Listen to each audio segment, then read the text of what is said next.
using. Well, Wish I had found it. you have to just read more. There you go. You'll get there. Do it. We'll give you another origin story. It's the origin of the yellow suit. Rise and shine, my sinners. When Father Evil starts his day, he gets a little deadly. Deadly Grounds coffee has the richest, smoothest flavor you'll find anywhere.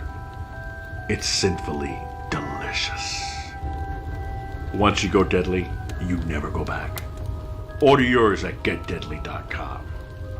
Coffee's so good, it's scary.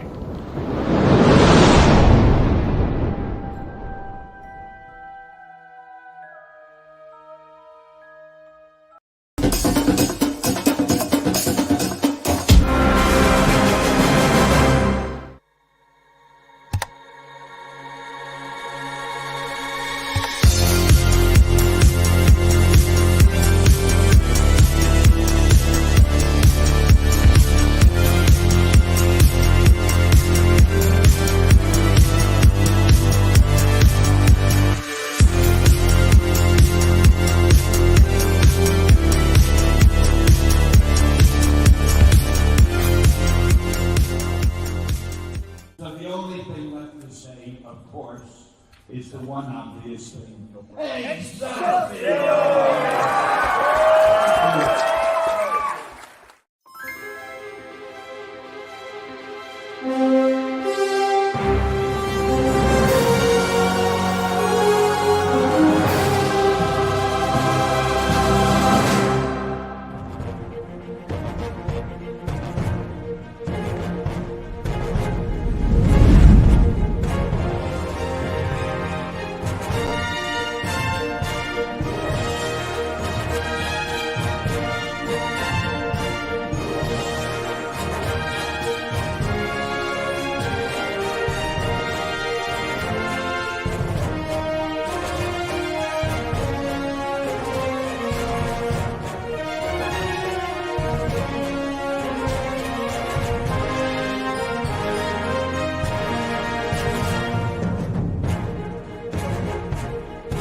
Hey, oh, damn it.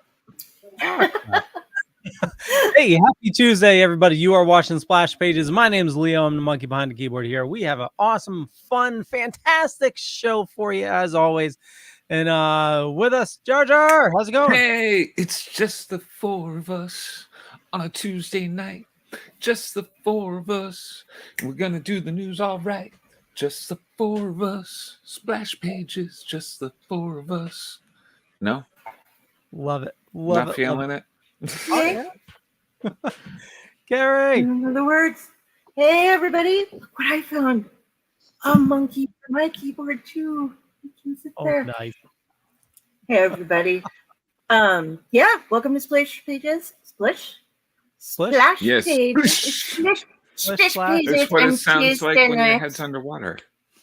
And Nato would like to say hello. She just heard us come out, apparently. But yeah, happy Tuesday, everybody. Welcome. Wait till we check out Mr. Drew Mollo. Hello there, everybody. It's Danger Drew here. And I've got Lips, Leo, Kaleidoscope, Kari, and Jumpin' Jar Jar. Here to review one of my personal favorites. That's Detective Dick Tracy. How he translated from the comics to the movie screens. And as you can tell, I'm well dressed for the affair. Like Yes. Dick Tracy meets Indiana Jones. And by God, I'm glad to be here. Roll it. Is it shoe gum? No, gumshoe. Gumshoe. That's it. Gumshoe, yeah. It's shoe gum. I'm like, hold on, that does not sound right at all. Yes, Jar, I prefer to go by my other identity. His name is Tracer Bullet. Don't chew the shoe gum. It's bad. It's been on the floor. Sticks. Don't chew the chew gum. Yeah. Yeah, don't quit your day job, doll. Yeah. And don't eat the candy don't eat the gum on the ground. It's not free candy. Yeah. An elf quote. I know it's too early for Elf, but Way too early. It's- Although my it's entire always too early. downstairs is decorated. It's like Christmas threw up. The only thing not up is the tree. we went to Starbucks this weekend. We got their holiday drink, the peppermint, and my wife goes, "You got me cheating on Christmas." They're Not really already done with cheating. pumpkin spice. It's not really cheating if you're still giving Starbucks the money. Mm. That's like, is it cheating if I change the stripper? I'm like, yes, it still is. But They've yes. already released, to get my Coke Zero now, I have to buy Santa packs. Like, the rest of the Cokes are fine, but Coke Zero is only being released now in Santa packs here. So what I'm Santa is hearing, in my house.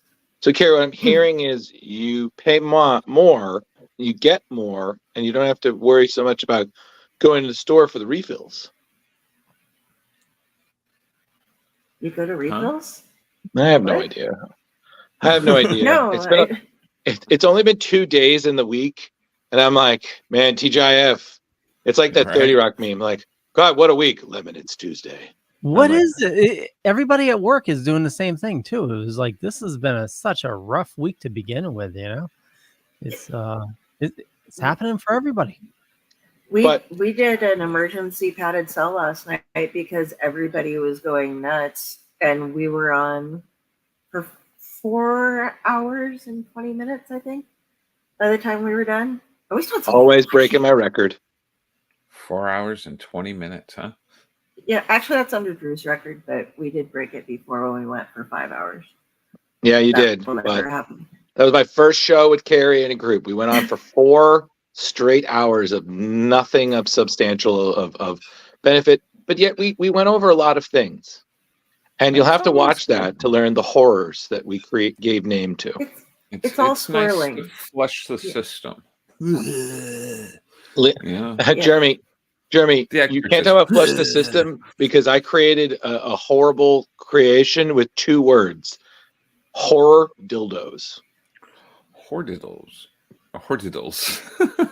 Which goes with my search from last night that we will not discuss because I'm better than that now. Oh, jeez. No, this is for the kiddos. Oh, God. Right.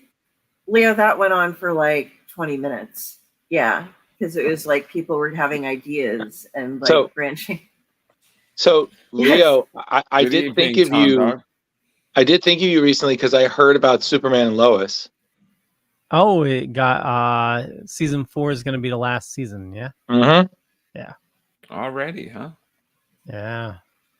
That's shocking. Is it just not getting the numbers, or they wrote it that way? Probably the numbers. Maybe it's just the death knell of the CW verse. CW verse. Yeah. Mm. I mean, it was going to end eventually. So, Yeah.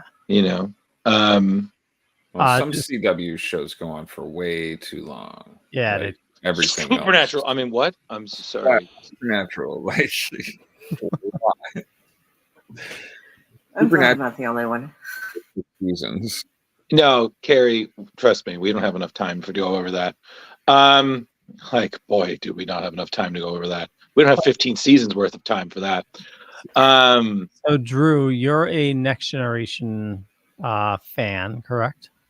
Oh, you're talking Star Trek? Yeah. Yeah. I thought he was talking about Prince. Are I'm you sorry, what? Are you watching Lower Decks? No, I keep missing it. But Leo, even if I'm not paying attention to the chat, I'm still aware, and you will, like you do, like Leo's reviews, where it just be, hey guys, so I don't know what, but I had coffee last night, and I've been up since 2 a.m. and I got all these videos gone, and I watched all these shows, and then I'm like, okay, so Leo's gone. Jar, what do you have left? Like, he was like, yeah, I watched Lower Decks, I watched that. I'm like, wired. Leo, do not tell me you don't believe in time travel or clones, because there's no way one man, uno hombre, could get all of these things done. It's little sleep. That's what it is. All right. So what you're on the Da Vinci time schedule? Got the 14-hour micro naps. Yeah. Jesus Christ, man. Sleep for 19 minutes at a time. Actually, I did look into that one time. It's polymorphic sleeping. That's it. I thought about doing that, but I decided not to. The person who I felt in this group who really it's basically Kari. Oh yeah. But Kari is like, no, I must slumber. Yeah. It is time. I tried, like, I've discovered it's sad when I'm looking at my clock and I'm like, you know what? I have to be up in 10 hours. That's going to suck so bad. And then being like, yeah. Dude, when you get I averaged like 10 hours of sleep throughout all of Terrificon. And I get like 15 or 20 sometimes at home on the regs. It's just, I'll like get up, go take pills, feed the cat, and go right back and lay down. It doesn't even register that I got up. Yeah. So yeah, I sleep a lot. Leo, you have to remember that the reason she was up for those collective 20 hours is who her roommate was. Yeah, that was the only reason I was awake. Otherwise, I drive my mom nuts on vacations. We're like, okay, we're here to see someplace, and you're sleeping already again after you slept for 10 hours in the car. And you don't understand, like, and when Kari sleeps, she kind of cocoons herself. She kind of nests. So it's just a dark, orb that just bends in and out. And then eventually I'm like, okay, Kari, time to get up. And then suddenly just a hand emerges. And it's just 5 more minutes. And I'm like, okay. And then she's like, hair. Yeah, but then you get the, hey, Kari, it's Drew. I've been up. I've been exercising. What person? Yeah, and Kari is just like, Kari is just like, I don't have. Yeah, Kari's like, I'm grateful for you, but I do not have the energy for all of this right now. So you got to give me 20 minutes to just be like, I didn't die and this isn't help. Gonna drag you across the floor so you can hit Jose Pierre in the knee with your purse. You're welcome, doll. That's why they call me Danger. So what I was going to bring up, Lower Decks. Sorry. Do you remember the Next Generation episode where Wesley goes to Starfleet Academy and he joins that team and they go to do that super fancy move that kills a cadet? Yes. Okay. And the main leader of their group was the guy that went to go play Tom Paris in Voyager. Okay. So in Lower Decks, that character makes a return, and they have a argument. They keep on saying, but he looks so much like Tom Paris. It's just hilarious. Just you need to watch it. It is. Well, I'll get there, Leo. Oh, okay. Yawning already, Drew. Jar, I don't have your stoic good looks and charm. You're like an older version of the kid. So one person says that they enjoy being on the show because of me, and all of a sudden I have stoic good looks. I love it. I know. Jar's like, wow, I'm doing great today. Me.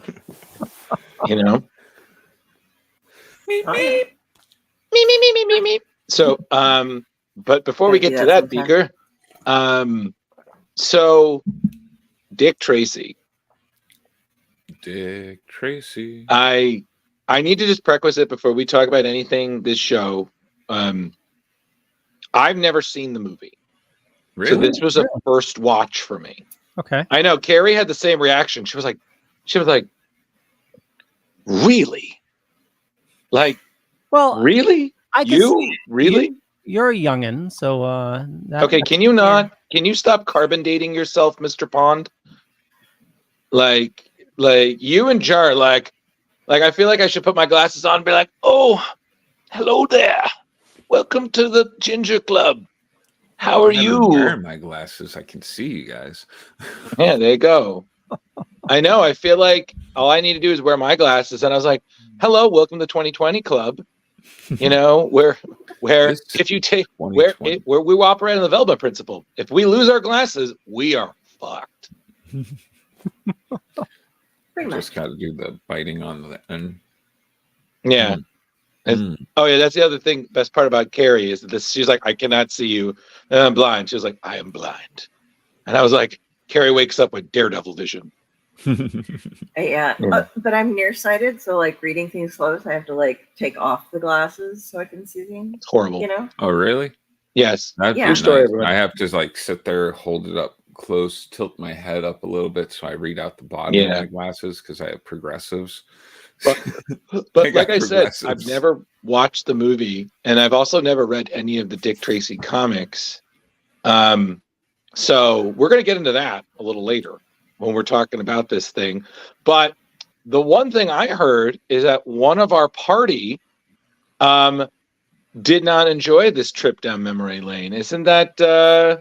I wonder who that could be. That would be me. Is that right? Because I dove right in right when we got our assignment. I was just like, I'm going to take this. Yeah, I was like, I'm going to take this down. I thought I remembered loving Dick Tracy, the movie, and I was wrong. All right, Jar, hold that thought for a minute because, like I said, we're going to get to some new. We're going to do what we normally don't do. We're going to do the news first, so then we can just talk and then end on that good note. We're changing it up. Leo, I understand that you're very much wrapped up in your nerd rhetoric and your regimented way about things, but we got to shift it every once in a while, my man, or else things get stoic. Our fans leave. Okay, last thing we need is people trying to take over the show. It just gets messy, man. It's like Les Mis, but nerdy. Can you hear the nerdy singing the songs of Comic-Con? You know, we don't want that. The steel just keeps on getting worse and worse. I'm just telling you, one day we're going to do Splash Pages the musical. It's going to be hilarious.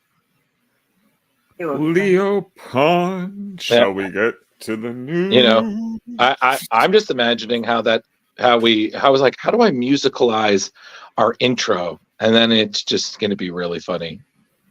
So I'm working on. Me and Kari might put it together. When we were working on Mac the Knife, she has good timing.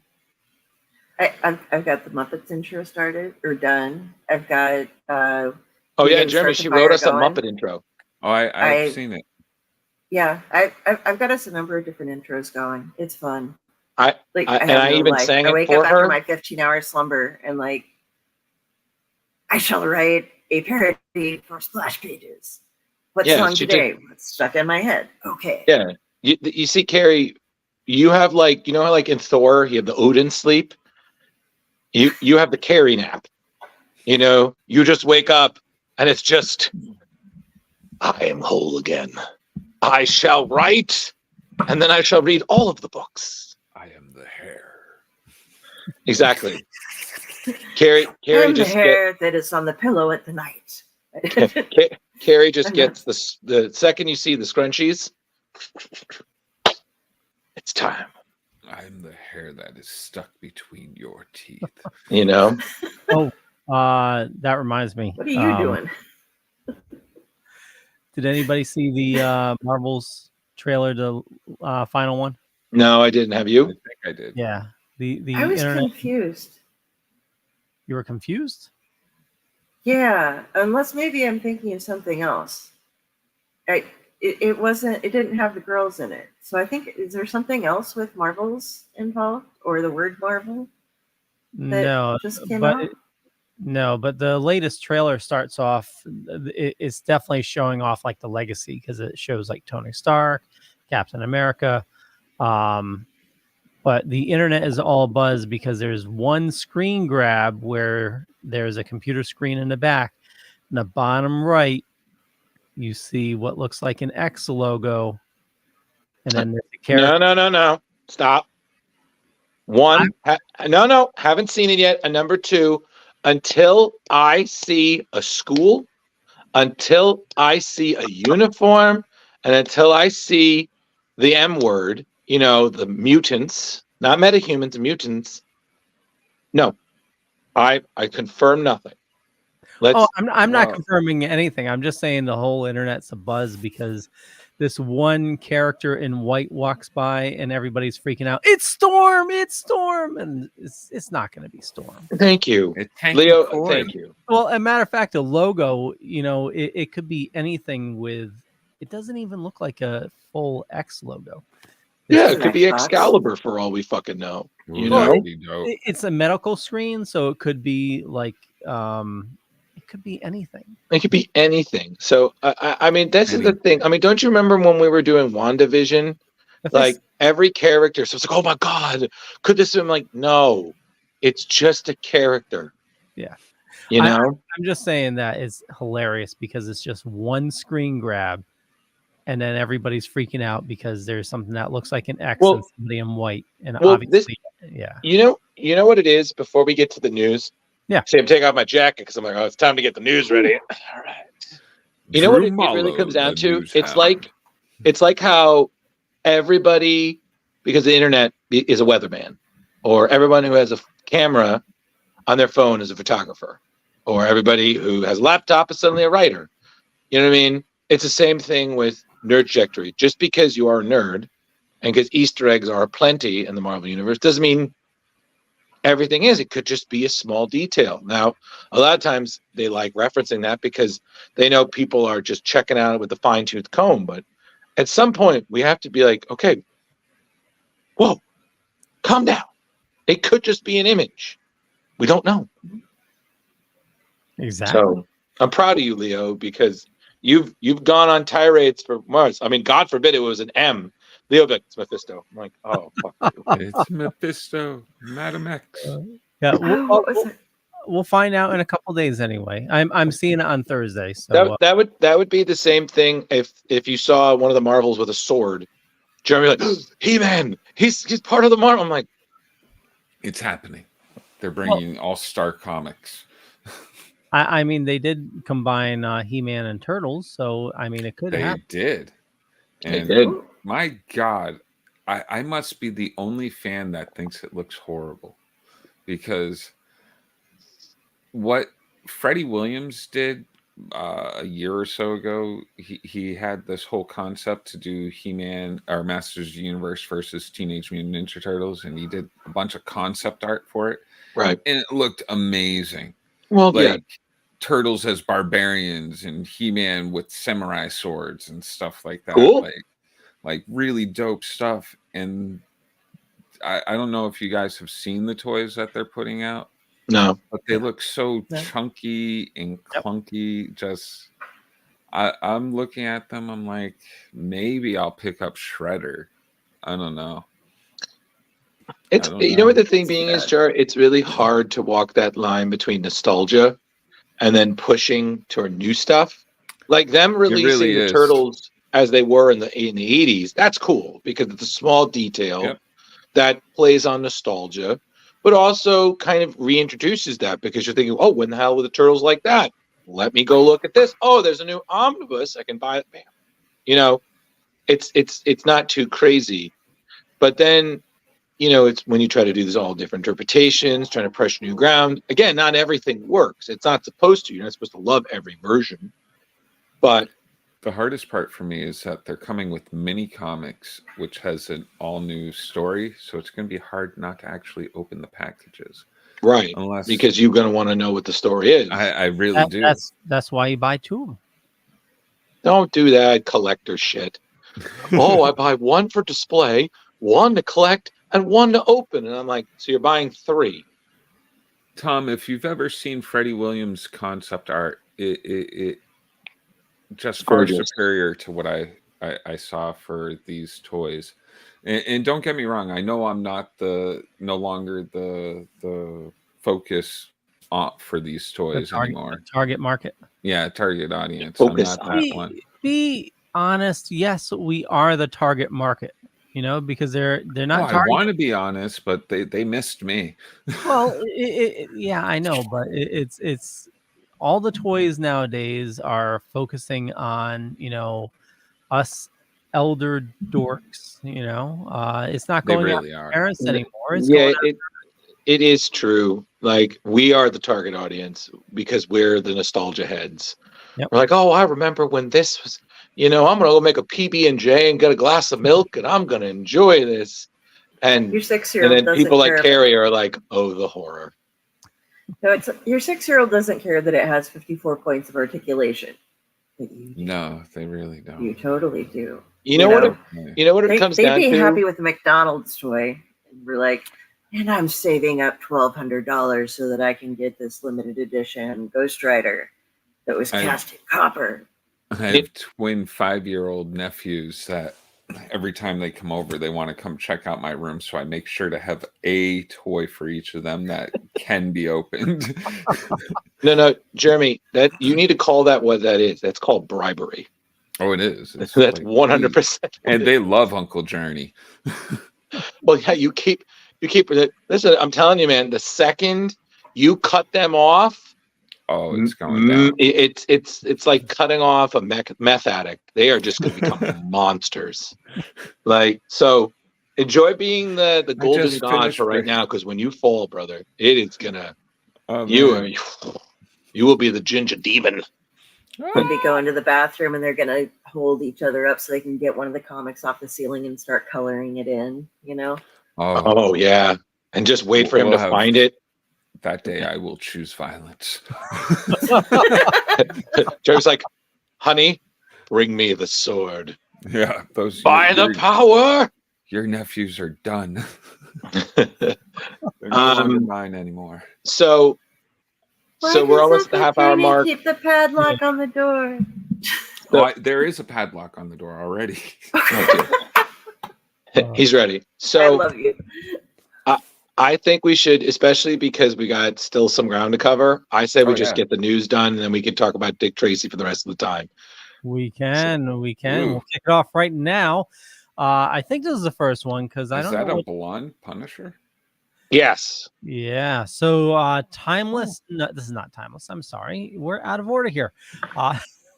Leo, do you want me to start this and you can pick this up? I got it. Okay, I'm just making sure. Okay. So Punisher #1 is it's going to come out on November 8th. It's written by David Pepose. I know I said that wrong. He's known for good to me. Savage Avengers, Moon Knight, City of the Dead. Mm-hmm. So Punisher is back. So the Frank is he's like in a different universe now, right? Yeah. He's also so basically, Leo, just to give you that context, Frank Castle was essentially the enforcer for the Hand at one point, which brought him into conflict with essentially a lot of the Marvel heroes, because Frank Castle is kind of running the show for the Hand, who is a mystical Yakuza-like crime organization, as we remember from their many battles with Daredevil. So at the end of Punisher 12, Frank was defeated and captured by the Avengers about what to do with him. And then before he could be judged, he disappeared. So essentially, he's not dead. He actually has been transported to Weird World, where he is essentially now their protector. He's the guardian of Marvel's Weird World, which honestly, I'm not really sure what more we can do with Frank Castle. So I'm like, all right, cool. Sheriff of Weird World it is. So, but of course, just like every world, there needs to be a Batman. So in this universe, there needs to be a Punisher. So you got the new guy, Frank Garrison. So yeah, and he used to work for S.H.I.E.L.D. And so we have a couple sample images that popped up. Mm-hmm. And this is from his artist, Dave Watcher. We really should learn how to pronounce people's names before we're getting there. So the synopsis: baby steps. Frank Castle has disappeared, but evil will always need to be punished. With all new threats rising to claim innocent victims, criminals will need to be aware or beware of dangerous vigilante hunting them from the shadows. Who is the new Punisher? What put him on this path of vengeance? And when the smoke clears, will he even make it out alive? So the cover did show, I mean, we see an outline of him. Well, we do see his face. It is a blonde Punisher. I'm not sure how I feel about this, you know? Well, essentially, when the character was first announced, the writer, David Pepose, he basically said, and Kari, this might strike a chord with you, he said he wanted to introduce the Danny Ketch to Frank's Johnny Blaze. Yeah. So that's fair. That's Pepose's approach to it, because he's a former Black Ops agent who's hell-bent on finding and killing the criminals that killed his family. So when you have that context, it's like throwing a new coat of paint on a car, like brand new. I'm like, is it though? So, I mean, listen, people probably thought the same thing when Danny Ketch came out, and that guy's still going. I mean, it's weird thinking of the Punisher as anybody but Frank Castle, but I mean, you got to give credit for Marvel trying something new. Well, that, and we know the Punisher has received bad rap as of recently. So, a change in look, change in the character is, I think we all saw this coming. Yeah, it's really disappointing because the character has had some really good story arcs, some really good runs, and he's very much among the more memorable characters within the Marvel repartee. But unfortunately, a lot of political events, a lot of bad association has created a kind of weird relationship in Marvel where it's you want to use him, but you don't like what kind of happens when you use him. And you saw that great example with the Netflix series. Yes, John Bernthal is supposed to come back as Frank Castle in a lot of the new Marvel stuff. But notice, as the show went on, Frank used guns a lot less. So, more as a defense. Yeah. I always associate Frank Castle as somebody who looks natural, sitting down with that look of just stay the fuck away. That's not really angry. He radiates that kind of thing.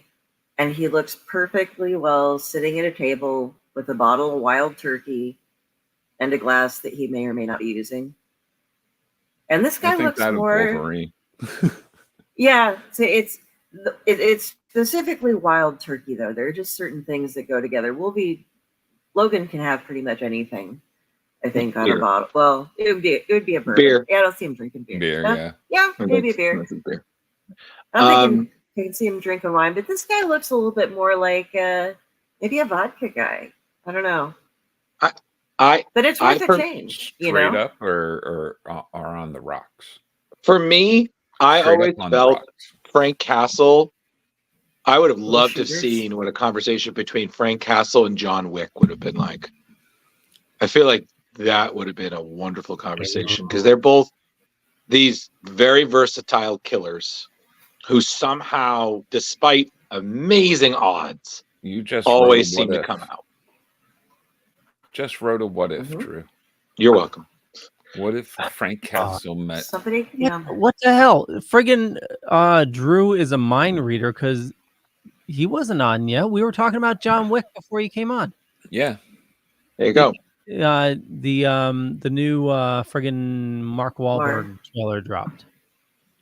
Yes. And when you said that, the first thing I saw was the title should be, Mark Wahlberg, say hi to your mother for me. 2022. But that's just because I'm forever holding on to bad jokes. And with that in mind, what's next on news, Leo? Well, before we do that, just so I can get everybody's thoughts, who's your favorite Punisher in film or shows?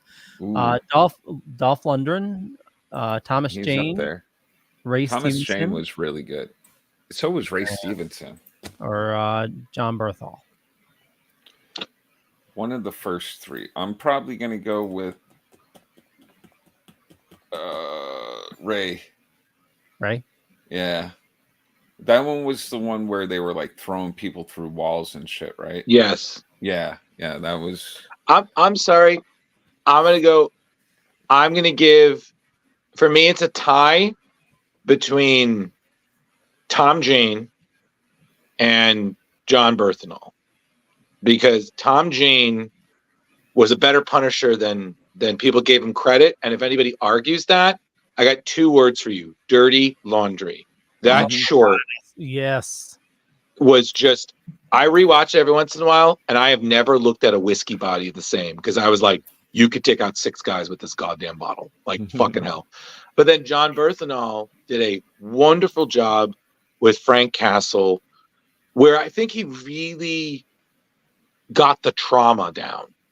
He really got the PTSD, the trauma, the survivor's guilt, the military side of Frank very well, because I look at John Berthenol, he's Punisher year 2.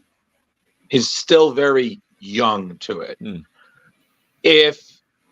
But I feel like in some ways, I feel like Stevenson's is kind of, I agree with Jeremy, is like the evolution. That is what Frank will become. Yeah. Just a force of fucking nature. Like, does not give a fuck, will just obliterate. He does not care. The second you are guilty, you are consuma non gratis. You are just done. You know, does not give a fuck. Hey there, Dennis. But that's what I say. Kari, what do you think?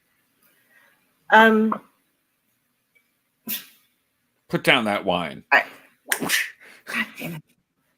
Soaked in bourbon bottles. So good. No, I don't actually know which actor it was.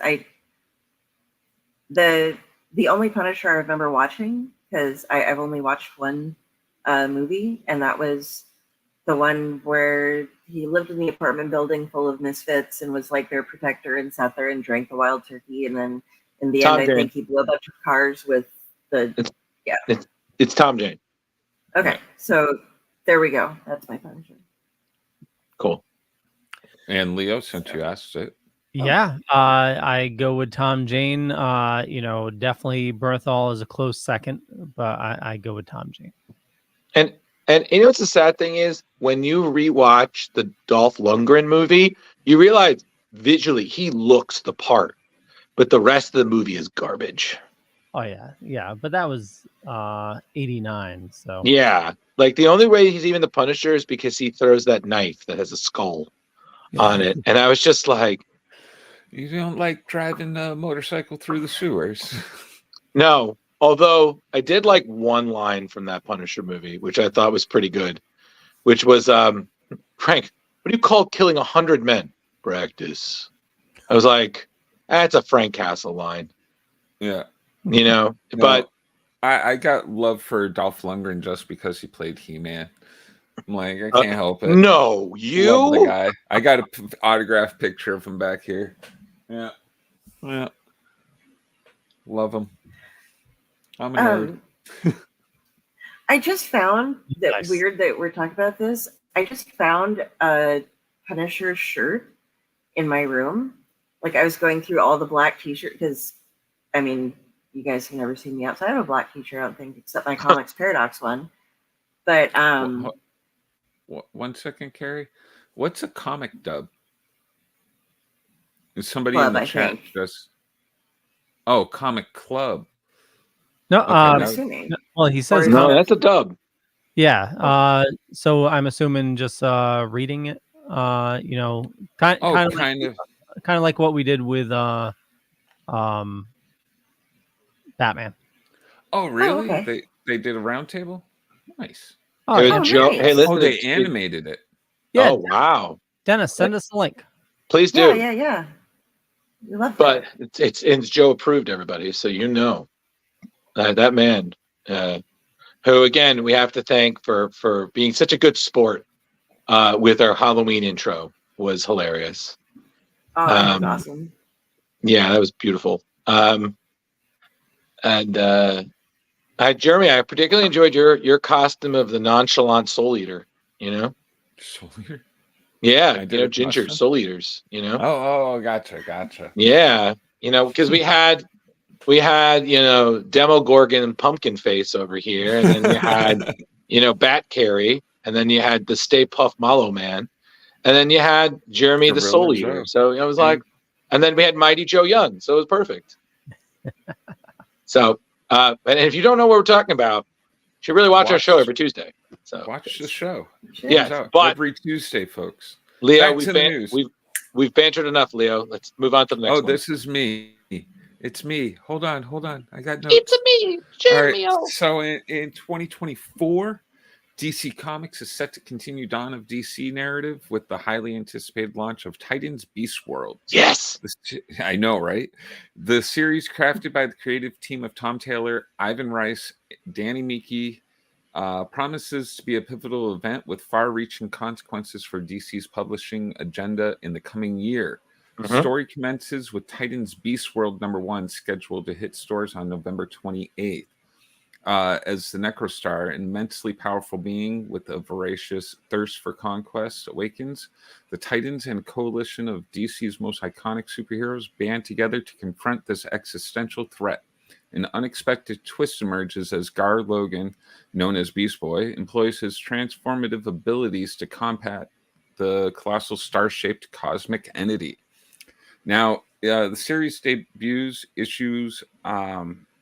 They boast a compelling main cover illustrated by Ivan Rice and Danny Miki and Brad Anderson, along with variant covers, because we all love variant covers. Of course.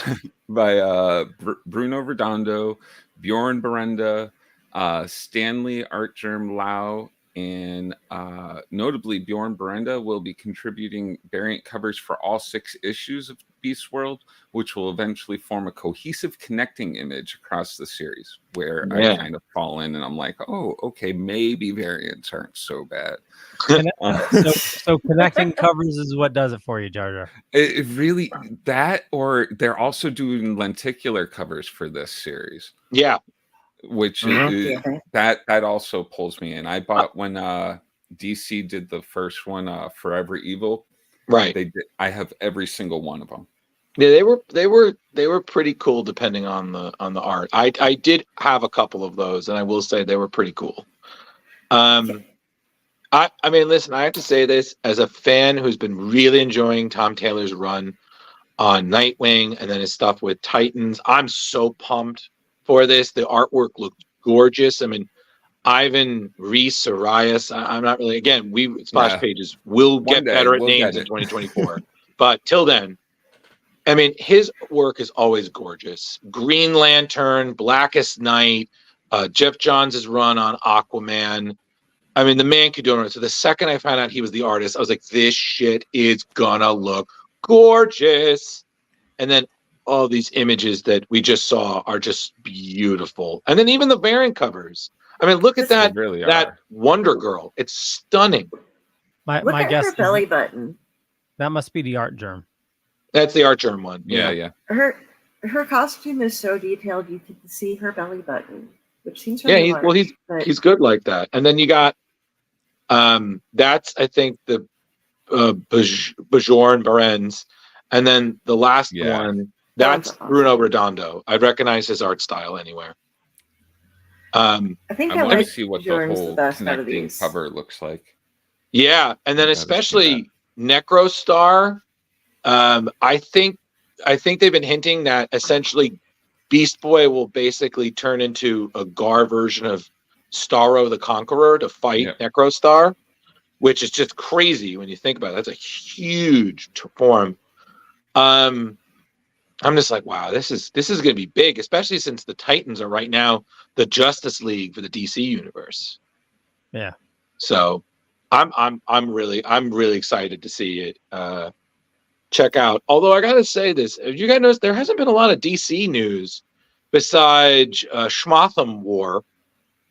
Shut up, Leo. You said it. You didn't say anything. You know, Gotham War. Yes, there hasn't been a lot of news. So when I saw this, I was like, oh wow, nice. DC is.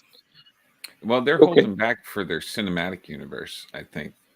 Yeah, probably. Well, Because they're they're- supposed to be cohesive with the cinematic and the comics. I was So reading Then something again, that's Marvel tried to start doing that at one point, and it just didn't work out. It's a huge undertaking. well, Batman was Yeah. at one. It's not 189. What issue dropped today? 140 or 139. 139. Yeah, that dropped today. Mm-hmm. That Yep, that I'll be reading that tonight. yeah, I started reading that. That has some promise. Okay. It looks Still, like who's the writer? Chip Zdarsky. Okay, so still Yeah, Chip. I think he was forced into Gotham War because he didn't write the whole thing, but he did write the ending to it. So you're giving him a pass. I'm giving him a pass that he was kind of forced into it. But they they're took bringing him down at DC and were just like, write it, Gotham War now.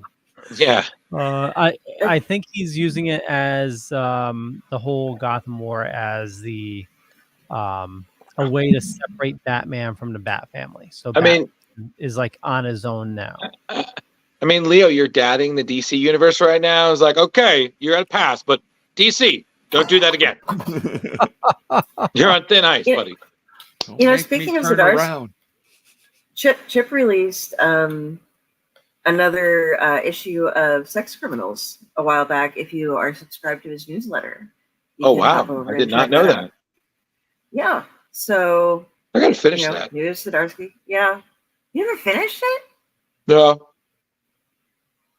Sex Criminals and I Invisible read Man. books and then I either forget because I just kind of get distracted and I peter off.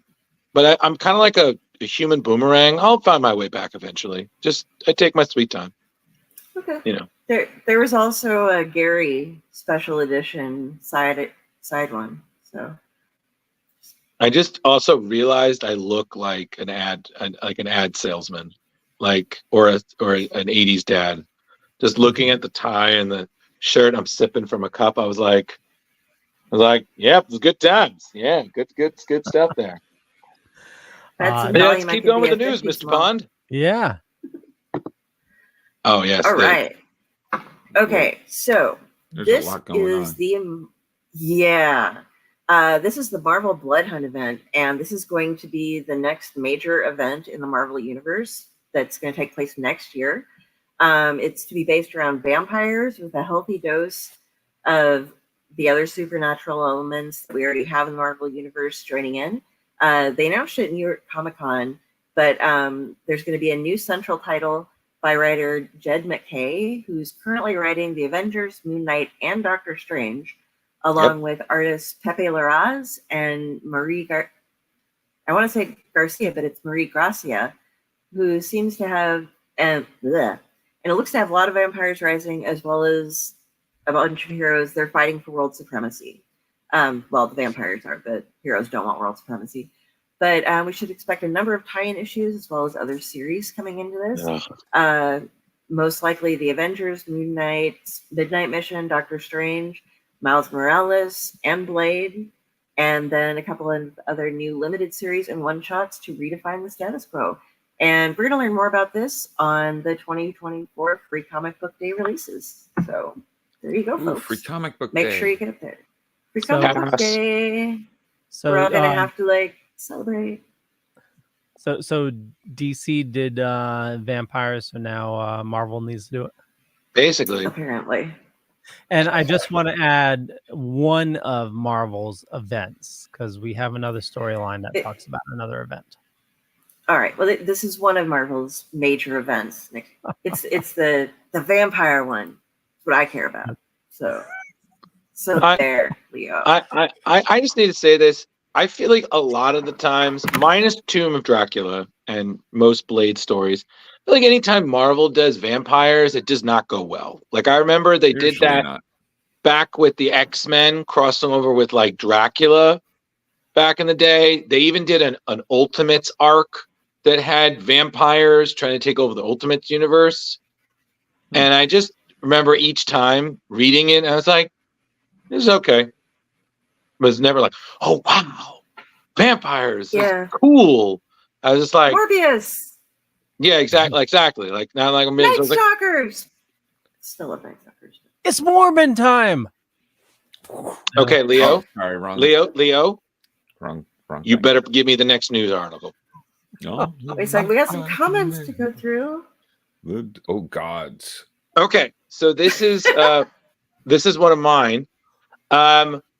Marvel's God series by Hickman and Valerio Schiti are tapping Ron Leem, who we know from his great work on Silver Surfer, the Infinity Gauntlet, and much else, to create a collection of homage variants for the God series. So the Marvel House has commissioned him to do 6 variant covers, essentially paying tribute to his own cover art for the 1990s series Cosmic Powers. So you're going to see these starting from issue 3 of Gods all the way to the end, issue 8. So this right here, what we're seeing, the creature being the cosmic entity known as Oblivion, is the cover for the one that'll be released in December. Gods 2, which is supposed to hit stores tomorrow, sees Wynn, who is the avatar of the powers that be, teaming up with Doc Strange and his ex-wife Clea to find the Cubics core as the culprit behind the Babylon event, which is the megaton giant event of all events, while Wynn's ex-wife, Aiko, who is the Centrivar for the natural order of things, attempts to recruit someone new. So the December issue 3 solicitation is only been revealed as Cassandra is cursed with knowing the future, but no one believes her. There are black swans in the bar. Oblivion wants to drink alone, but these kids these days don't respect authority figures.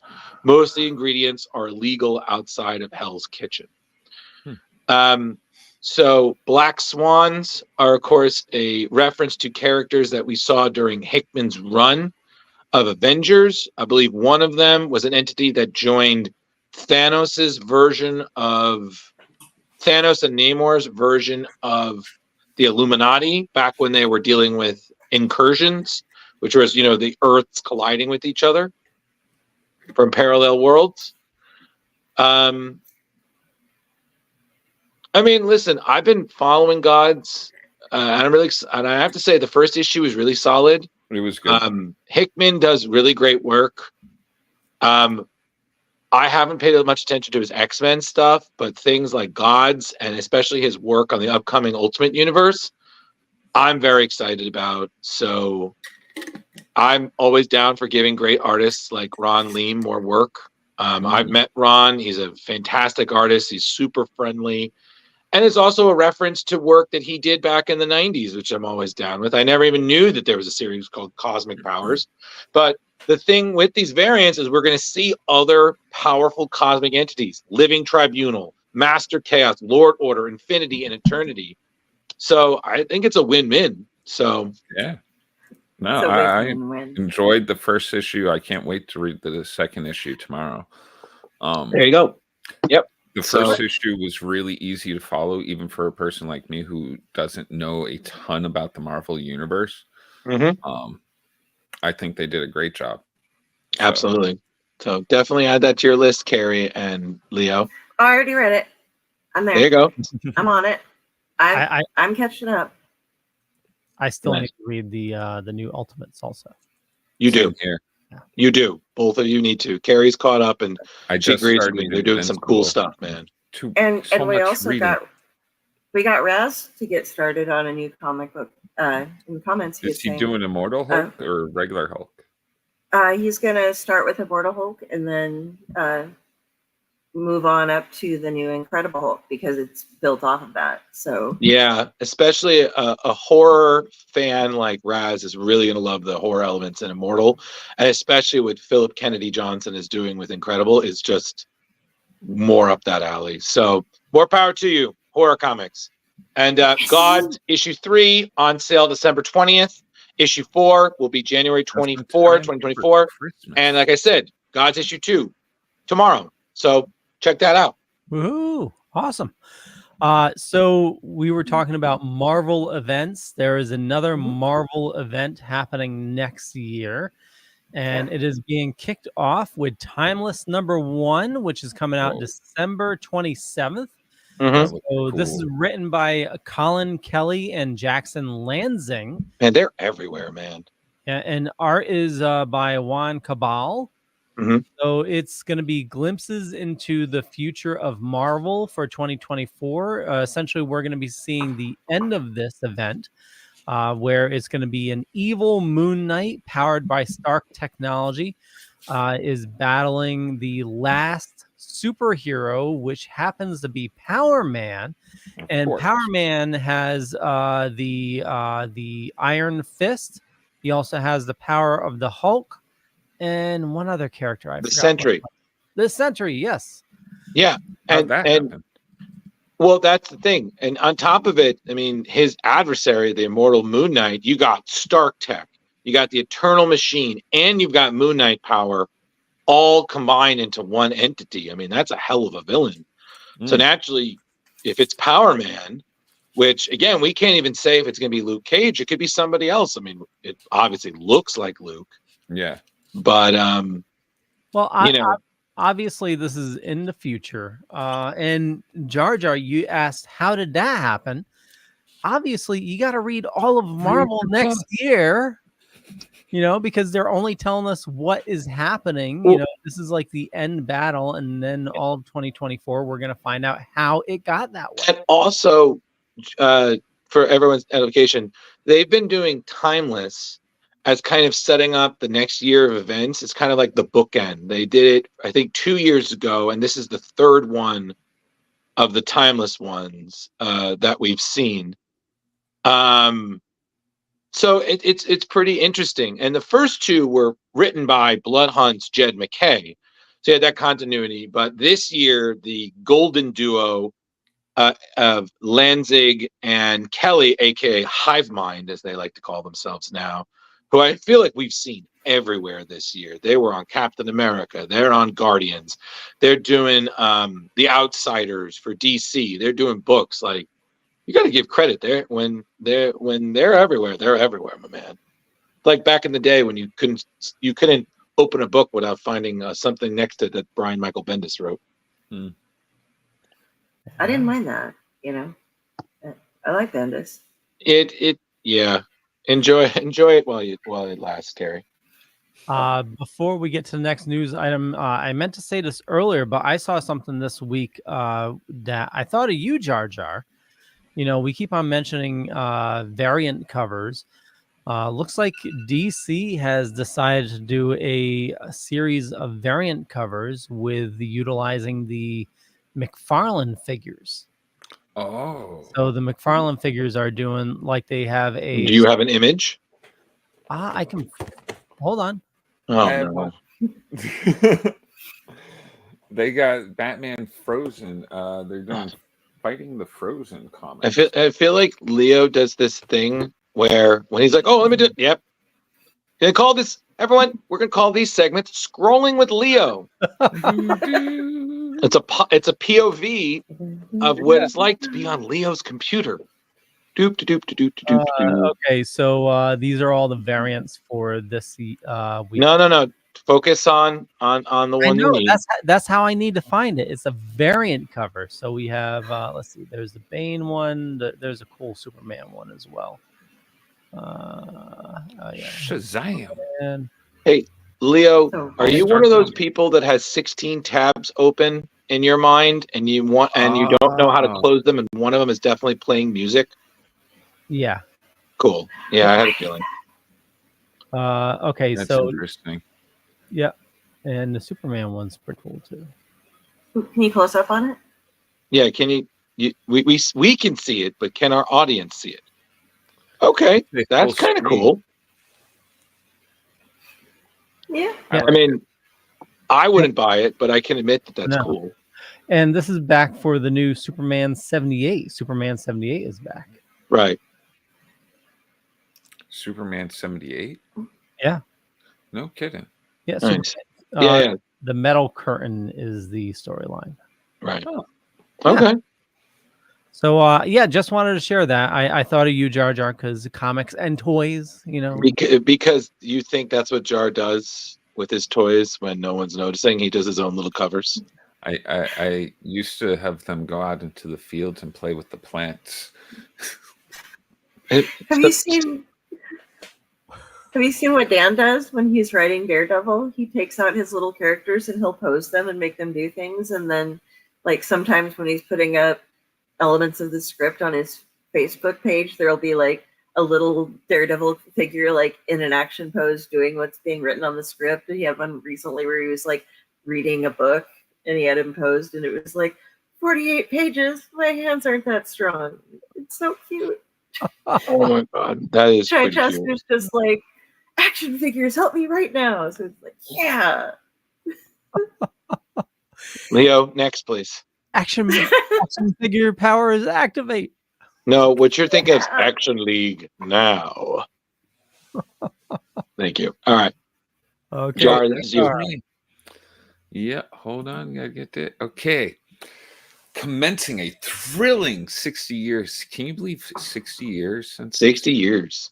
Holy cow. Black Widow and Hawkeye. This electrifying new chapter in the dynamic duo's saga is orchestrated by Marvel's rising stars.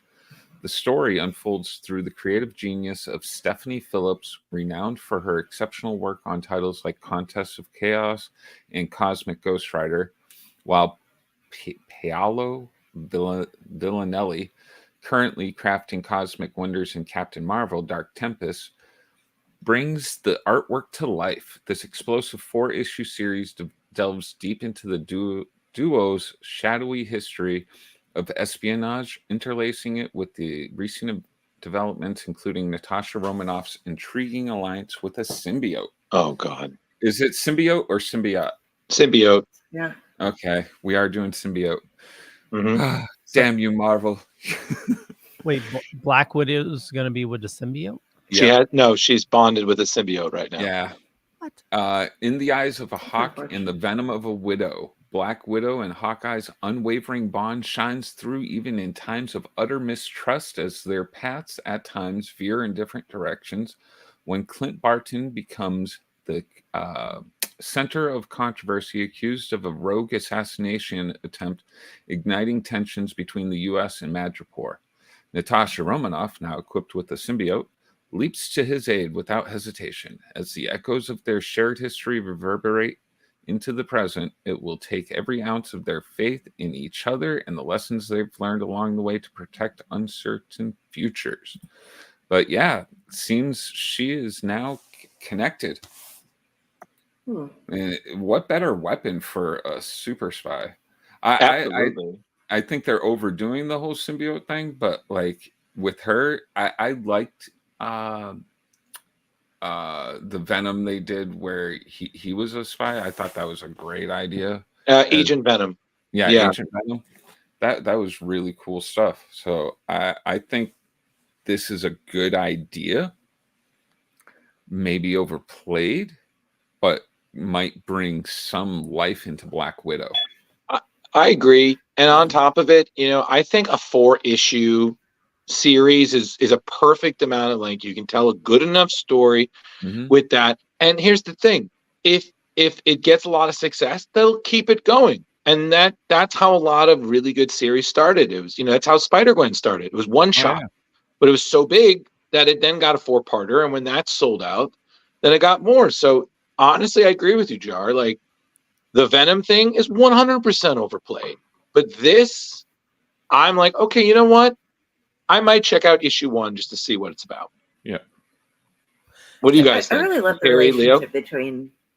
I love the relationship between Natasha and Clint. I think they've always had they're so bonded as at least from what I've read and what I've seen. They're just like, you almost think there's romance going on for a while, but it's mostly just like the tightest friendship and most understanding sibling type of bond that, yeah, I love it.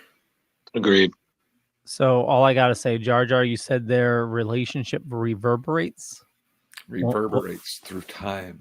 Yeah, but in space. Wouldn't that shake off the symbiote? Oh, you're Leo, can you give me the next news and stop your dad puns? We still got to talk about Dick Tracy. Well, I was also gonna say is Black Widow gonna become the next Spider Fam? Like, is it now Okay. Black Widow Spider?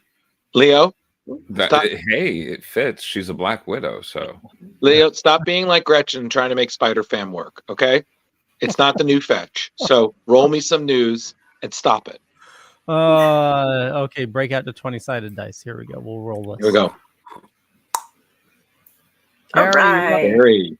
So we got the Creep Show Holiday Special 2023, issue number 1.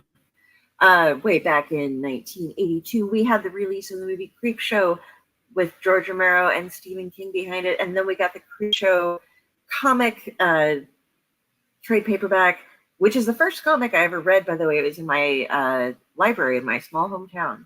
And now they have a series going on. Skybound Entertainment is running a Creep Show series on Shudder, which is produced and licensed by Cartel Entertainment. But they are releasing the Creep Show Holiday Special Comic 2023 number 1. It is a one-shot by Daniel Kraus, Jonathan Waychak, James Asmus, and Letitia Captain-Ichi. And it gives us 2 stories. Kraus and Waychak will be bringing us this one here, The Christmas Man. And Asmus and Captain-Ichi offer up The Package Thief. Showing there. It'll be hitting the stores on December 6th with the cover by DM March, along with variant covers by Jonathan Waychak and Adriana Lucas. And there will be a 1 to 10 incentive cover by Jorge Corona and Jean-Francois Bellew. And the whole deal was brokered by Stryker Entertainment. So yay for Creep Show for Christmas. So I'm excited. Harry's buying traditionally. that one.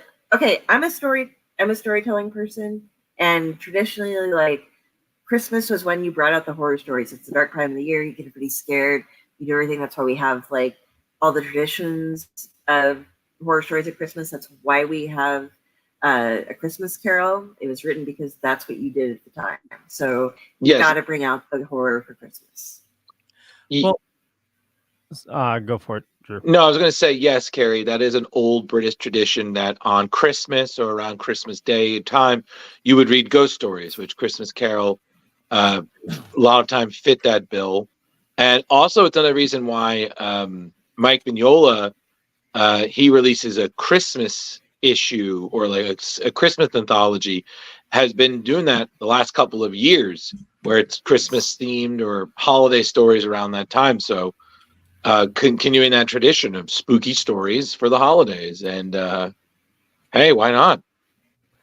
Normally I couldn't I couldn't really get behind that, but I know it's not really full on horror, but like last couple of years with Fat Man and then Violent Night, you know, I think I can get behind, you know, some crazy Christmas. Well, Gremlins is a horror. Oh yeah, Christmas. yeah. Gremlins, yeah. And in traditions, you have Krampus, you have the Yule Lads, all sorts of different crazy things because it was the darkest time of the year. So all the way back in time, this is when you're waiting for the sun to start getting longer, the days to start getting longer, the sun to be out more. Right. They quit sacrificing people, so they started scaring the hell out of them in other ways. So. Or have they? And the same. Oh God. And then the same thing with Sam Howen. You know, the Celts and the Irish, they celebrated it for a similar reason. It was because it was a tradition of celebrating when the nights grew longer and darker, and thus usually was a sign of more prevalence in the evil spirits. So it was kind of like paying their respect, so they'll leave you the fuck alone. Are any of you guys haters of Christmas, or are you guys all like? I'm a big supporter of Christmas. I love Christmas. I think the time of year is magical. Jar, I'm probably going to be the closest thing you ever meet to meeting Santa, plus I own the suit. So do you have a Santa suit? That's awesome. Mm-hmm. Are you Santa, wear it I know him. I know him. I also own a Buddy the Elf costume, so you'll see. I'm sorry, Raz. Sorry, Raz. It's okay. You can be Splash Page's Krampus. I'm a huge kid at this time of year. you can be Krampusnacht. You know? I've already purchased half of my white elephant gift for this year. We my family on one side on both sides, we're getting old enough that all the kids and there's some grandkids, going around, and so it's like I can't afford to buy 32 presents this year, so we just do the white elephant thing. Okay, so cool. Okay, Kari, can you use your puzzle box? I think Raz is learning a little bit of a timeout. He's going a little hard on the Christmasness. Yeah, well, we all have our right for things. Yeah, no, what I'm saying is do the Krampus thing. Put him in a sack and beat him with sticks. Thank you. We should just do a reading of A Christmas Carol. No, we already did Noel. That's the better reading. And how are we going to beat? And how are we going to beat? I'm sorry, I will forever bring it up. How are we going to beat Leo's fantastic Joker impression? That's true. That was I'm sorry. That was still. I'm so glad someone recorded our reactions because my face was like that meme of the guy watching something and his mouth's like this. You should do up shorts of that, actually, Leo. There is a great Hellraiser Christmas special comic that goes into it's like a oh Jesus. No. And the Lord Zypzarnik and Zyptotec. Zyptotec. Well, we have such presents to give you. No. Well, listen. We can talk about how we're going to have a Splash Pages Christmas later. Right now, more news. God, it's like herding cats. Yes. Okay. Everybody who's been watching the show the last couple of weeks, since pretty much last couple of months, knows that the Ultimate Universe is back, and this is the first look at Peach Momoko's Ultimate X-Men. She is writing and doing the artwork, so this is her vision on her take of mutant kind in a prelude story.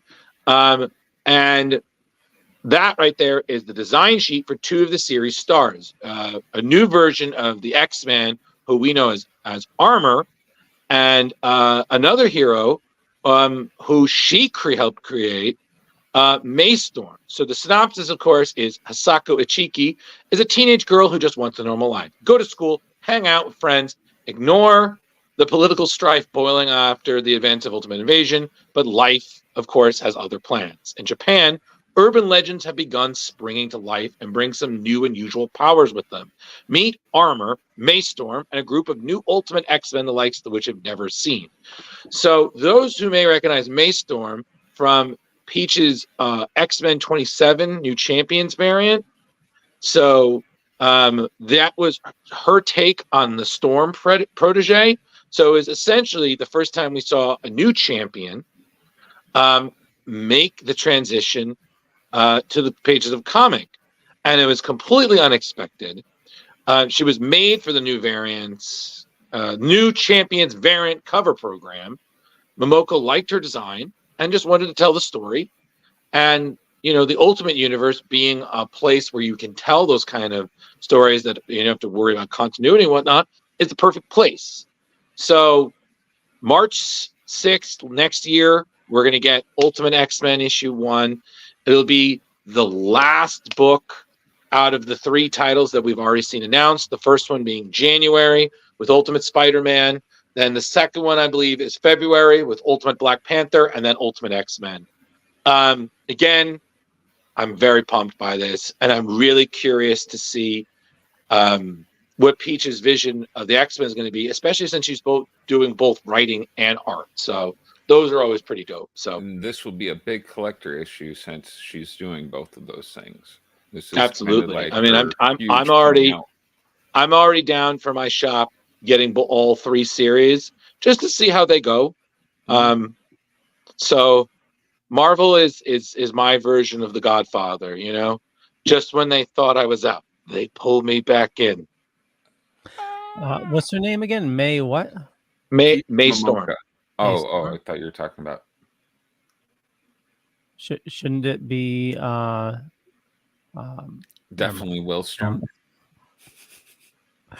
I was trying to pull a bad joke out of it, but I couldn't. Is it something that's?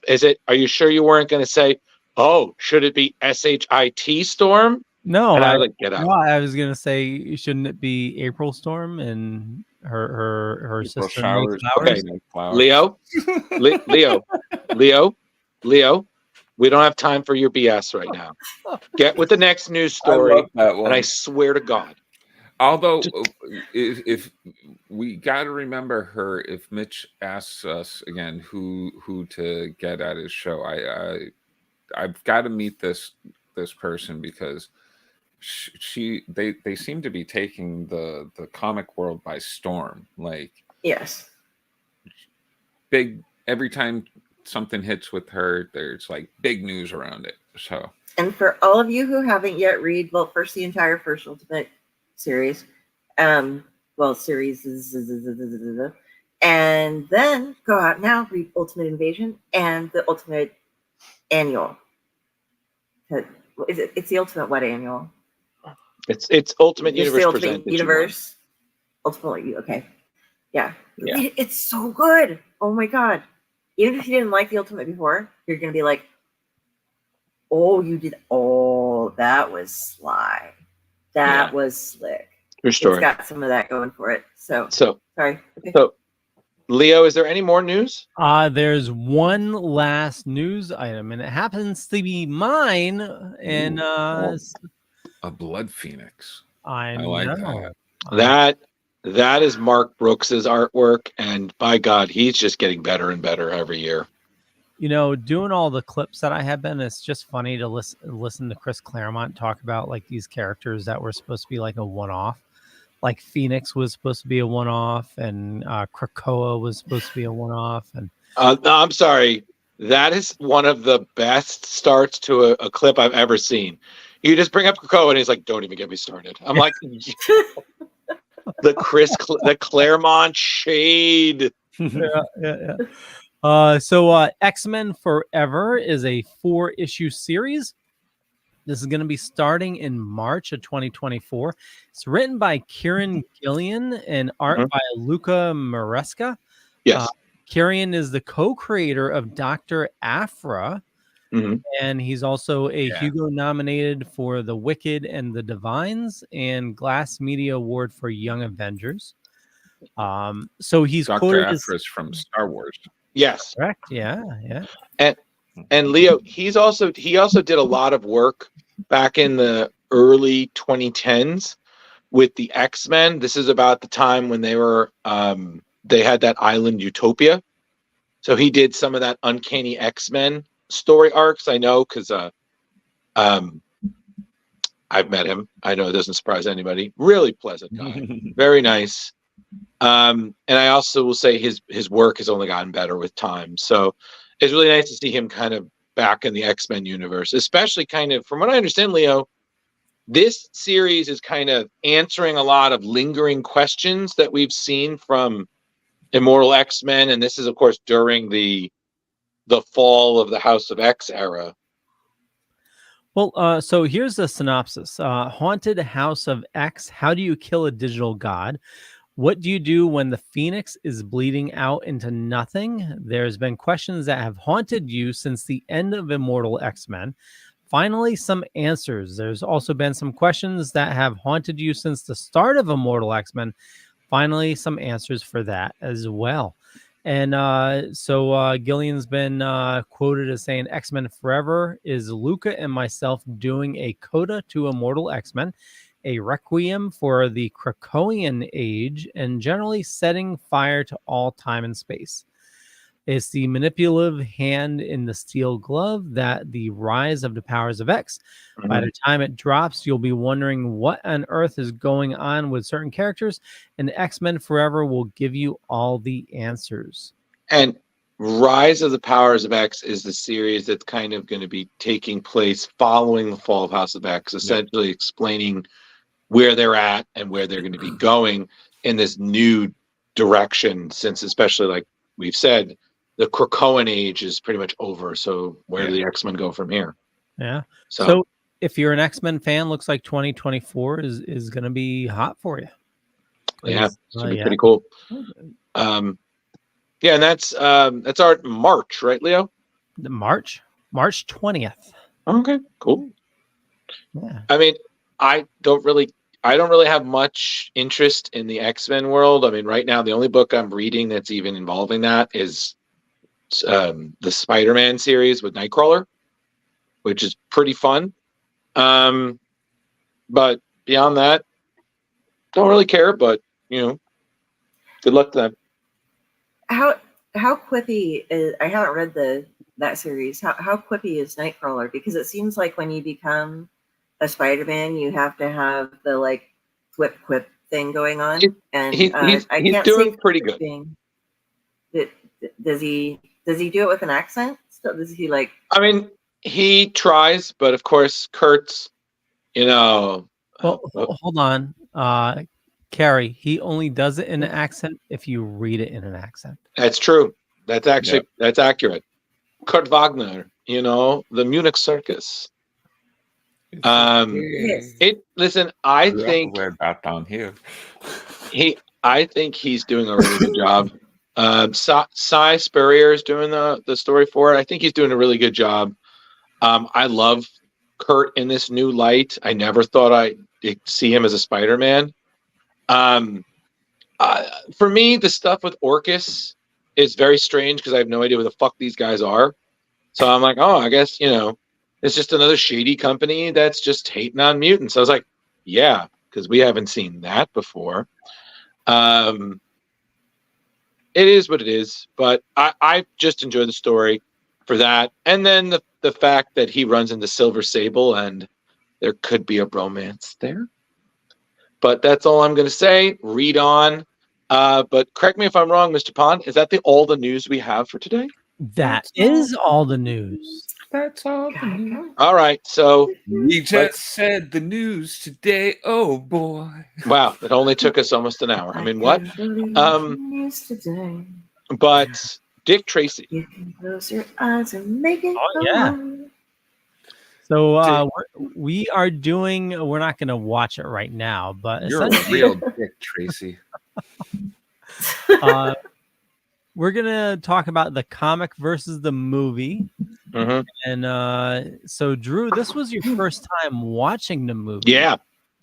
I've got to know how you enjoyed it, because it seems like you enjoyed it a lot. I think for me, if I had to give like a review, I have two. Here's my both reviews. The comic, I had real mixed feelings about, but I think it's because I'm looking at it in a modern context. I have to remember at that time, this stuff was pretty cutting edge. Well, this was that I had to time. keep remind myself of the difference in just the vernacular of how people even spoke. Yeah, it was so wordy. Like I felt dumb reading it because I'm like I was like, all right, we got it. Like, oh my God, Tracy, I can't believe that you would leave that corporeous corpse out there in the rain to rot away like a vegetable. No. I'm just like, oh my God, can you just get to the punching? Well, that's the crazy part. People die in this comic. I know. And like it was crazy. And then it's funny because I actually read, because I read a couple of issues and I just couldn't do much more of it. I was like, oh God, like I'm pushing myself hard to read. And I was just like, I'm bored.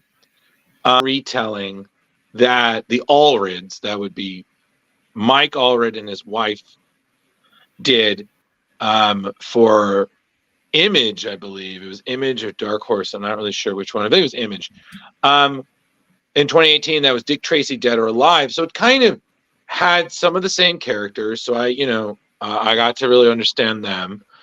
But it was a little bit more modern, like their phones and stuff. But it still had that old school charm. And he still had the coat and the watch. I liked that. That one kept my attention a little bit more.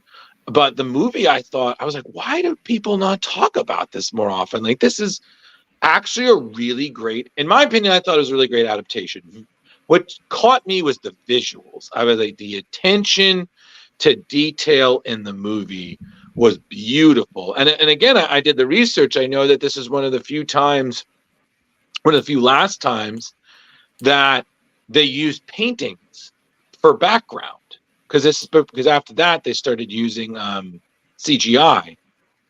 So I mean, you look at that, you're like, oh my god, it's beautiful. I thought the attention to detail was great. I like Warren Beatty as Dick Tracy, just a detective who really loves his job, sometimes a little too much. But the thing for me was, oh my god, like how grotesque they made some of these gangsters. Like it was really brought to life, right down to lips sucking on oysters. I was like, my god, like how do you kiss somebody? Do you eat them? Like look. I love seeing and then right even there, yeah. even like and then the cameos killed me, like Pacino being Big Boy and Huge all name. the prosthetics he wore killed me. Mumbles. Oh my god, I love. Yeah, Dustin Hoffman is Mumbles, which he did as a favor to Warren Beatty. So I saw all this star power, and I was just thinking to myself, man, how many favors did people owe this guy? Like Jesus. But what really tripped me up was the actor who plays the kid there. That's the same kid who played Jack in Hook. And it was, Hook. And it was also one of the many in the extremely popular teen comedy, Can't Hardly Wait.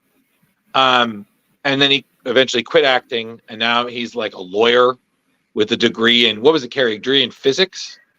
He is an assistant professor of law and the U.S. director of the Canada-U.S. Law Institute in the Case Western Reserve University School of Law. Where he teaches courses in corporate law, corporate finance, and torts. Right. So I just got blew me degrees away from Yale and MIT in physics and law. But yeah, I just loved it, especially even Madonna as Breathless Mahoney. I thought she was fantastic. And I even learned that Sondheim wrote the songs in the movie. I was like, no wonder they were so fucking catchy, even when they're sung by Mandy Patinkin, who I was like, yo, like the star power in this. I really enjoyed it. I enjoyed it for what it was. It was just a silly comic book adaptation that I felt really captured the essence of the character very well. Is it perfect? No, but visually gorgeous. And I was like, it was dumb fun. Kids now would have no idea who the fuck this guy is. They're like, what's this Sin City looking motherfucker? That's what my kid said. Because I was like, oh, look, it's the Spirit, but without a mask and in yellow. So, Yeah, they were nominated for Academy Awards for Best Supporting Actor with Al Pacino, Best Art Direction, which they won, Best Cinematography, Best Costume Design, they were nominated, Best Makeup, they won, Best Original Song, Sooner or Later I Always Get My Man by Stephen Sondheim, they won, and Best Sound. And I don't know you guys knew this, but Scorsese was supposed to direct this. And he was supposed to direct it. He was going to do it all serious. But the reason he walked is that they wouldn't give him final cut privilege. Good for him. So like I said, that was my review. Comic, if you find the right version for you, great. The movie, I thoroughly enjoyed. I don't know if I would own it, but definitely in terms of adaptations, I thought this was probably one of the more faithful ones. So that's Drew's review. Everybody else talk. Well, I'm right with you for the comic. I'm like, if you find the right one, I finally found where the kid's introduced, Junior is introduced in the comic, and that was a pretty decent story. And also I read some of Flat Top's introduction into the story as well. Mm-hmm. What was wild is I never got to any part in anything I read where he was wearing the watch and stuff. I'm just like, where's all these cool tech gadgets and stuff, Dick? I think they started including that, Jeremy, a little later in the 40s to if not early 50s. That's when they started doing more of the two-way radio and the call things and all that jazz. So it was definitely later on in his career. But in the movie, I'll give you everything. The art was beautiful. Like looking at the different backgrounds and stuff, and there's movement going on still. That and it's all like not CGI, which is beautiful, especially the makeup too on some of these people. Incredible, but good lord. Cheesy as could be was this movie. It should have just been called Dick Cheese. Dick Cheddar. Dick Cheddar. Don't Google that, anyone. Like when I just couldn't find where anybody got their motivation from. Even like Mumbles, like when he gave up Big Boy and it's over a glass of water. They're like gonna make you sweat under the lights, and he's so.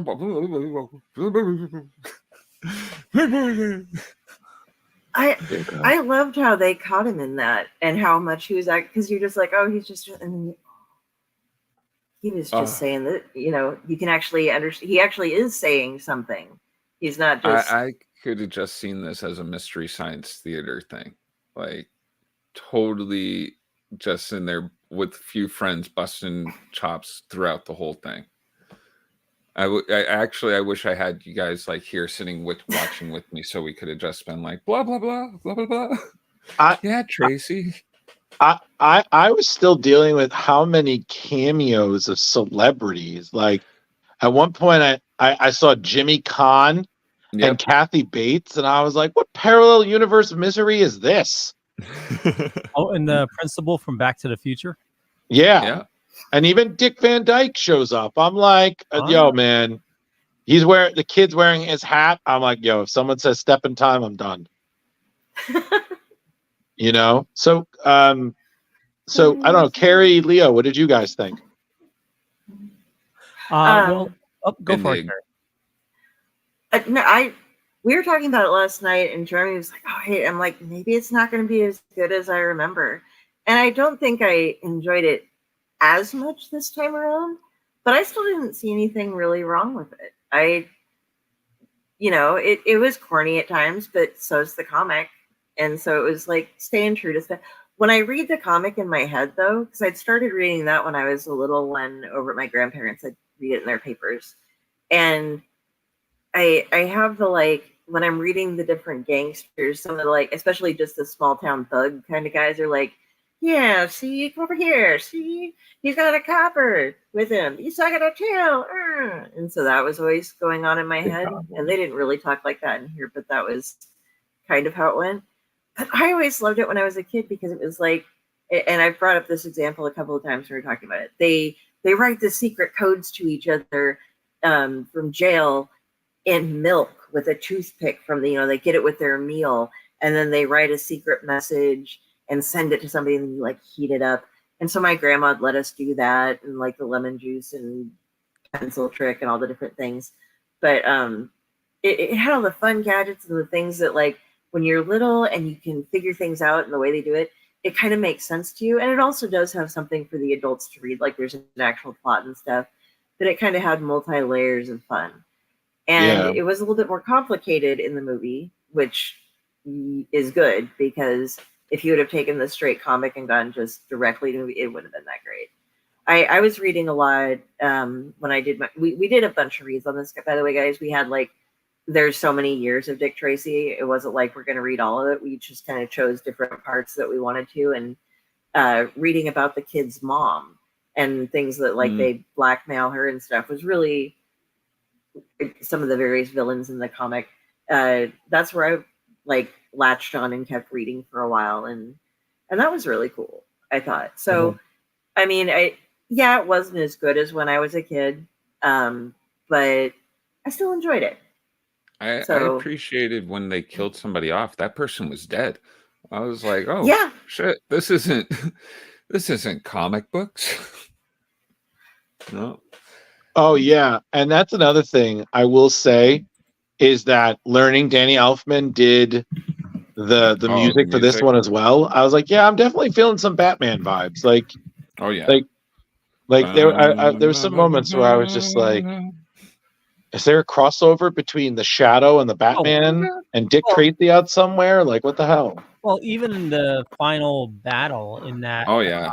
gear thing in the bad guy falls down into the gears. That's straight from Right. Joker. Yeah. Right. Yeah. So Leo. I just wanted to point this out real quick. When I first started reading the comic, like this was wicked dark. It was definitely for shock value. I don't know if you saw this showing telling kids, be careful riding your bikes, and it shows a kid under a car like he got ran over. Yeah. Yeah. Wow. Like if you're a kid, like that would scare the crap out of you, but it's no helmets or anything. This is the 30s, so right. But yeah, Helmets. People actually listened. Yeah. I mean, you're giving information to kids. Yeah, they would actually read that and understand. And it was definitely a tough read for me, just like the rest of you. It's the comics. It definitely didn't, They didn't age great. Yeah. Didn't age right. I mean, you can definitely tell. It's fun thinking back of that time, how people lived in it all, and like a lot of this was mainstream, and it's, but just like the detective stories and stuff like that, yeah, it didn't catch me. But the movie, on the other hand, I really enjoyed the movie. I haven't seen it I think the last time I saw it was when I owned it on VHS, and that was probably shortly after it came out. I mean, I remember enjoying it when I was a kid watching it. Well, yeah, I was a teenager. But now rewatching it, and catching all the stuff I missed, like Breathless Mahoney, a lot of stuff she said was like borderline like pornographic. Well, in the beginning, you practically get to see her full chest. Thank you. I'm like, hold on, this is PG. Yeah, I was like, and it's actually funny you bring that up, Jeremy, because I read something that when they would rehearse, Madonna would frequently flash Al Pacino. Like she would just show, and she would just be completely naked underneath like a long coat. And Pacino said, "Man, when I go senile, I'm just going to enjoy that memory of what I've seen for time to come." And I'm just thinking to myself, yeah, talk about grabby that's too. fair. In his scene where he's they're learning the number, like he's like slapping her ass and fucking just grabbing everything. I'm just like, all right. Yeah, this was PG in 1990. And I'm just thinking to myself, like, this is Touchstone, which is technically still Disney. And I was like, and Disney, and that's Madonna's nipples. I was like, I don't know if we're going to see this in any Kingdom of Hearts, but okay. That would be funny. Sorry, Friday. I don't see the Twitch comments. That's actually going through a different service. So we're broadcasting this all over the place. So there's a bunch of stuff. Unfortunately, I don't see. I only see the comments from a select few areas. So I Twitch. Oh man. Yeah. But again, it was fun. But I agree with Jar. There were some moments where I was like, oh God. Like, especially it's like, I've chosen a name, Dick Tracy Jr. I was like, oh God, kid, go back to school, please. So he didn't want to go to school. Don't want to wear a suit. That means school. That means the orphanage. I'm not going to the orphanage. Kid, you smell. Go get dressed. And then I also enjoyed that Dick Tracy had those two lackeys. One of them is very much clearly Irish, and the other one is clearly, I don't know, something else. Oh, did you see Miles O'Brien in there? Yeah, I did. I was just like, what the? I was like, I can't. I just can't. I get it now. This is a holodeck adventure. Like I said, it's just there is so much there, and it really did have the pulp vibes. And I give credit for Warren Beatty investing so much into this, and it still was one of the highest grossing films of his career. Well, he still owns the rights to it, right? As well, right? I think so. Yeah, Mandy He hasn't Patinkin. really, Yeah, he was he hasn't awesome. really done much afterwards, has he? Like, I was talking to Mom about it, and she was like, "Yeah, I remember that film, but has he actually acted since? Has he done much?" Well, he'll be forever known as fucking up the the Academy Awards or something like that. What? What? You confused us all. I don't Oh. watch the Academy Awards, so I don't know. I remember, yeah. like, I knew somebody slapped somebody at one, and No. This was that was Will Smith. what was it? Moon something. He opened the wrong envelope and read out the wrong winner Nice. Oh, for Good for him. and it was like the main one. It was like movie of the like Oh, best movie. actor. Or best No, movie. best movie. Yeah. Oh, yeah. Wow. was that so much his fault as the person who is handing him the envelope? Oh yeah, fault? totally. But You know? yeah, I mean, he's the one that actually read it, so it was No, it's okay. I mean, we've seen Shifting blame. stars make some big mistakes like that. Like I still don't understand Travolta calling Adina Menzel Adele Dazeem. I was like, I'm sorry, John, we need to stop the fever. You know, there's no longer a phenomena. No, Mom. But do. My mom wants us to do that, by the way, so I'm going to have to tell her that we just did. She wants us to what? She wants us to watch. I was talking about. No, I was talking to her about how we do different, like we were talking about, we do different parodies about the show, and she's like, and I was like working on one for the month, and she's like, "You're gonna do a whole parody where you guys are just like phenomenon, Phenomenon.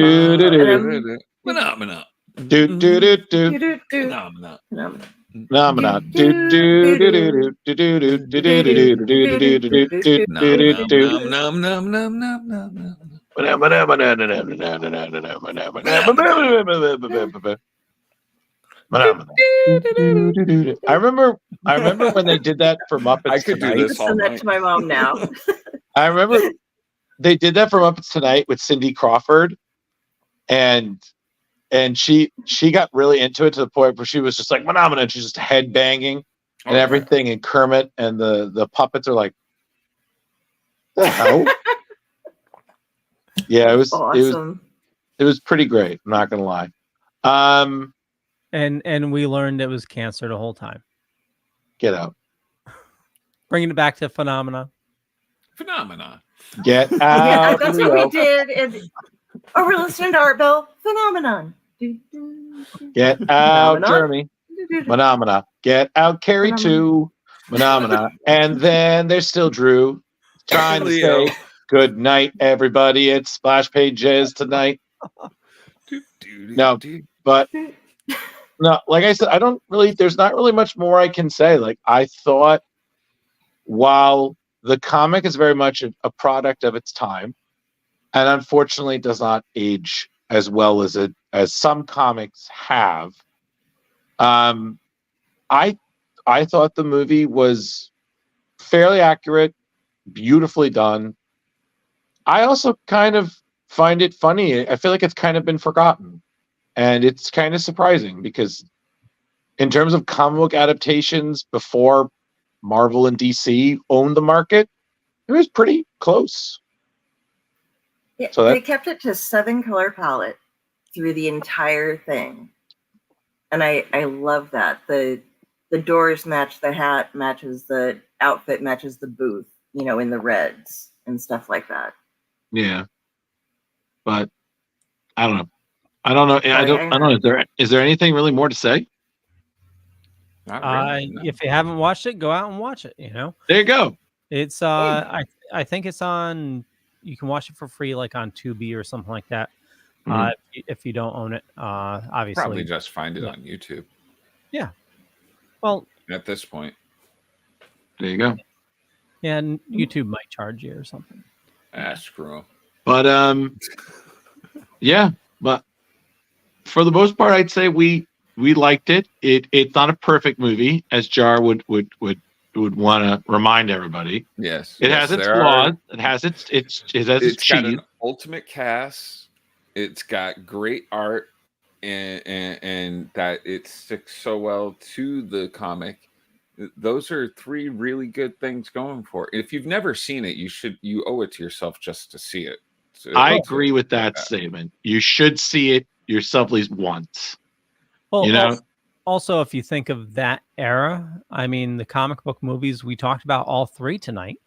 You know, Punisher in '89, Batman in '89, and Dick Tracy in '90. Right.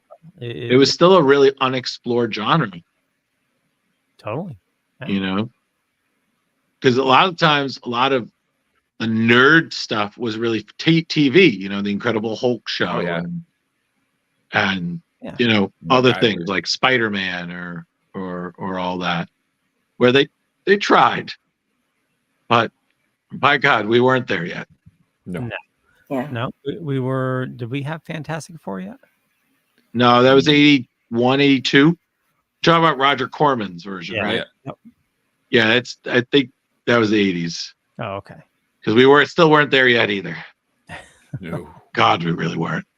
But yeah, so I feel like that's kind of a nice way to end it. Is the comic? I would say stick to a really more modern retelling if you really want to know Dick Tracy's story. So 90s, early 2000s kind of stuff. If you're a Golden Age enthusiast, you will love original Dick Tracy. Yeah. If you are not, boy, that shit's gonna drag. Yeah. So, and the movie is, if you've never seen it, give yourself a chance. Just remember, it was financed somewhat by Disney, so it's not going to be, you know, Frank Miller presents Dick Tracy. And don't sit there trying to see Madonna the whole time.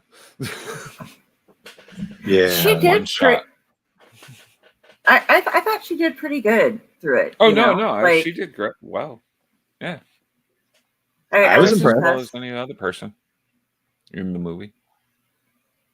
I was just like, man, Dick Tracy's got, you know, these two dames fawning over him. I was like, look at this guy. He could probably care less about the both of them too. He's just like, I want to go solve crime. Yeah. Exactly. How can I think about romance when Big Boy is still breathing air and committing crime? Lips Mancini. I was like, the guy can't even at the end propose to his longtime love. Right. The guy, Tess. Yeah. You're one in a million. I'm going to throw you this ring because I can't say you want to marry me and live with me because I'm a macho man. Can't you tell by the yellow suit? And definitely, you know, listen very carefully to Madonna's character, Breathless Mahoney, because she has some zingers in there that fly right under the radar. Just like I said, it's like borderline pornographic. You know, it's just let it go, Leo. It's hilarious, you know. Oh no, it is. But over here. It is, but yeah, it's like I said, it's definitely something you can rewatch. I feel like Jeremy is like, yeah, kids, let's have movie night. Let's watch Dick Tracy. What the fuck is this, Dad? Oh man. I feel like Jeremy, you would be cut off from movie choices for a while. I was like, Dad, do you remember the Dick Tracy thing? You're cut off.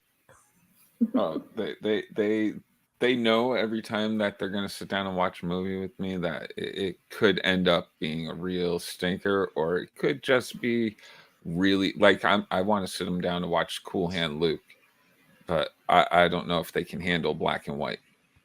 No. I just have to say I rented out when I was a kid thinking it was going to have Luke Skywalker in it. Cool. Okay, Leo, you're adorable when you weren't cutting snakes' heads off, okay? So that's all I'm going to say to you. So, Leo, with that note, do you want to sign us off? Oh, yeah. So Raz says Drew would not survive on Tomb, LOL. It's Tomb of the Terrible, one of our shows where we watch horrible horror movies. Excuse me. Actually, no, Mr. Raz, if you please. I would thrive amazingly because what I would do is take your review and it would turn into a different version of Mystery Science Theater 3000 because I would go ham.